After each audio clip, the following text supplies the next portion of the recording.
देखिए हर खबर यहीं पर, सब्सक्राइब कीजिए TV9 भारतवर्ष।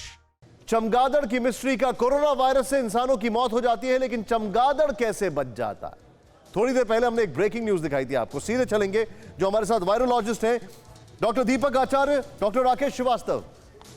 चमगादड़ से इंटरमीडिएटरी में पहुंचता है बिचौलिया और इंसानों में चला जाता है, उसकी मौत हो जाती है, लेकिन चमगादड़ कैसे बच जाता है? आपका जवाब डॉक्टर दीपक आचार्य। जी निशांत जी, सवाल बहुत अच्छा है आपका और ये बहुत सोचने वाली बात है। वेस्टर्न ओशन, इंडियन ओशन जो है वहां पर एक रिसर्च हुई थी और जहां पर ये फाइंडिंग आई अफ्रीका से कि 36 तरह की प्रजातियां हैं चमगादड़ की जिनमें कोरोना वायरस मिला है अलग अलग इनकी स्पीसीज के अंदर में। और दूसरी चीज ये थाउजेंड्स ऑफ ईयर्स से साथ साथ में इनका इवोल्यूशन होते रहा है साथ साथ में, क्योंकि चमगादड़ को रिजर्वायर माना जाता है वायरसेस का। खूब सारे अनेक तरह के वायरसेस चमगादड़ की बॉडी में पाए जाते हैं, उसके अंदर में रहते हैं और वहां से फिर वो अपना लाइफ साइकिल आगे बढ़ाने के लिए कंटिन्यू करते हैं।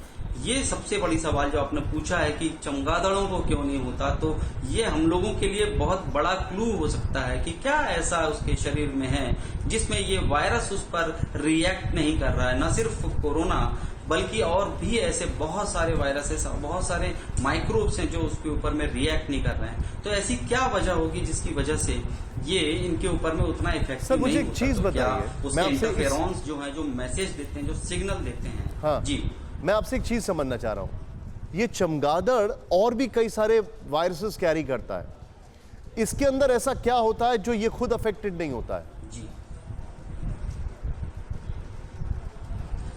ये रेसिप्रोकेट नहीं करती, इसकी इम्यून जो सिस्टम है वो रिस्पॉन्स ही नहीं देता उस वायरस को।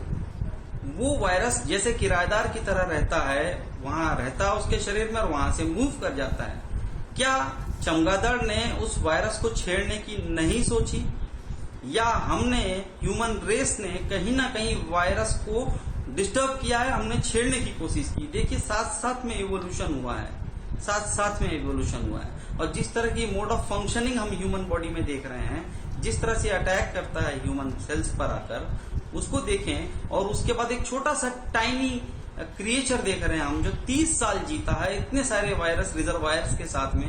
तो ऐसा क्या है कि वो जो इतनी सारी चीजें नहीं खा रहा है, इतने सारे उसके लाइफस्टाइल के अंदर इतने सारे वेरिएशन नहीं है, सिंपल पॉलन ग्रेन्स खाता है, छोटे छोटे इंसेक्ट को खाता है, 30 साल जीता है, उसको कोई भी वायरस अटैक नहीं कर पाता, उसकी बॉडी रिस्पॉन्ड नहीं करती है। उसकी बॉडी या तो इतनी इम्यून रिच है जो उसको उसका इम्पैक्ट नहीं पड़ता है, या तो उसके इंटरफेरॉन्स जो सिग्नल देते हैं इम्यूनिटी डेवलप करने के लिए, वो इंटरफेरॉन नेगेटिव, मतलब कोई रिएक्ट ही नहीं करते, जहां से सिग्नल नहीं जाता है और इम्यूनिटी को चार्ज होना नहीं पड़ता उसके ऊपर। डॉक्टर आचार्य, मैं आपको रोकूंगा यहाँ पर। मेरे साथ डॉक्टर राकेश श्रीवास्तव हैं, मेरे साथ डॉक्टर राकेश श्रीवास्तव हैं जो HOD हैं जूलॉजी के।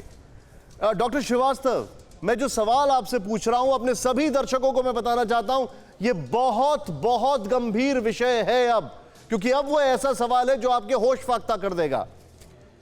चमगादड़ की कुछ प्रजातियां रेबीज और निपाह वायरस की भी वाहक रही हैं।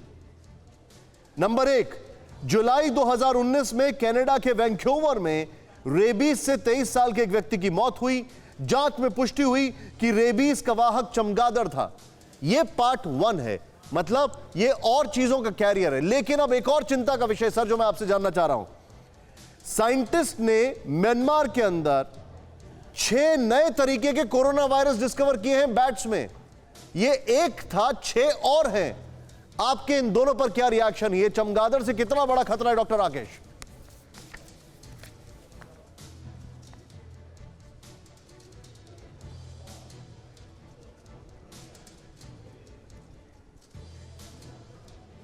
I'm afraid डॉक्टर राकेश आपकी आवाज मुझ तक नहीं आ पा रही है। मैं इस सवाल को ऊपर टॉस ओवर करूंगा क्योंकि जब तक आपके ऑडियो लिंक क्लियर नहीं होता है। डॉक्टर दीपक, क्या कहेंगे आप इस पर? परवाह देश की, सोमवार से शुक्रवार रात 10 बजे TV9 भारतवर्ष पर।